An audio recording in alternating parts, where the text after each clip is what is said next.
Here you go. Of course, when you study at the University of Illinois, you always know that over to the left, in many ways, would be the University of Iowa, where you have icons like Bruce Gromberg. Bruce is someone that I've always respected. He's been someone on the map in terms of where we need to go. So, Bruce, it's really an honor to see you back in Chicago, where we've had many conventions. Right. How do you see the field of communication changing?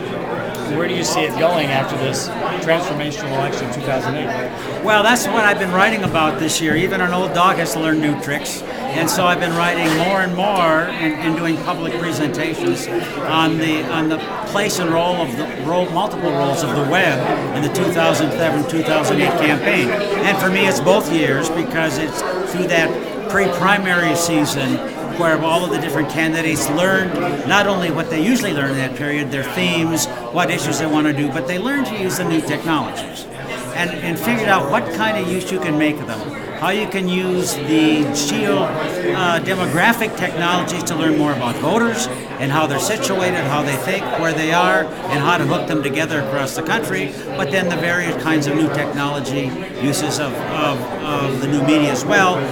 Obviously the social networking media, but even new ways to use blogs, listservs, and so on for your people. And that to me was the essence of what was happening. We are moving toward, though I don't think we're there, an open source politics, and which is a major reconstruction of the political culture, equivalent to what happened really for me with in 1924, the coming of film and radio, and then again in the 60s, especially with the coming of television.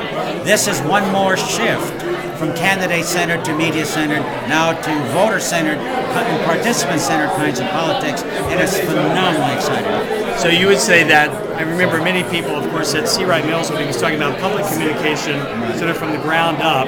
You think we're in this particular period now where voters have much more much more power? Yeah, I mean this has been a theme, since John Dewey wrote about the public and its problems in 1927 and talked about the eclipse of the public and that constant worry that especially with electronic media we were going to lose a public voice because we're going to lose localist politics. Well, of course, what comes now in the new technologies is a reinvigoration of localist politics, and we are getting the vision really of Dewey, and then of course John Mills and all those people that worried after Mills, like Richard Millman, about what's going to happen in a world of television. The post-television age is phenomenally exciting. Yes. Yeah. Well, as I said, when I was in Illinois, there was a person who inspired me. There is someone from Iowa who continues to inspire me. And I have to say, I've been a Hawkeye fan this year, and I have to look at my good friend, and he's wearing the Chiefs colors, orange and blue tonight. So once again, Bruce, thank you for being part of NCA TV. You got me into this business in 1984, and thank you very much. Thank you. Take care.